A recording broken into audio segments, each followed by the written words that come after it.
Hello everyone, welcome to the Code Cloud. My name is Ravi. This is the continuation series of AWS in 1 minute.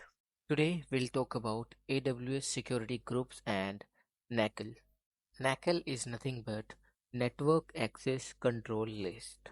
So let's see what are the differences between security groups and Network Access Control List. First of all, security groups are stateful, which means they can keep track of the connections, whereas network access control lists are stateless and do not track connections. Secondly, security groups operate at instance level, while network ACLs operate at subnet level. Security groups allow inbound and outbound traffic.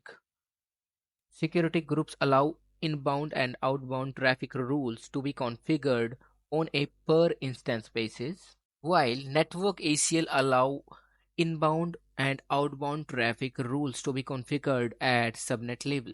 Security groups evaluates rule in a specific order and allow the traffic that matches the rule, while network ACLs evaluate rules in numerical order, starting with the lowest rule number.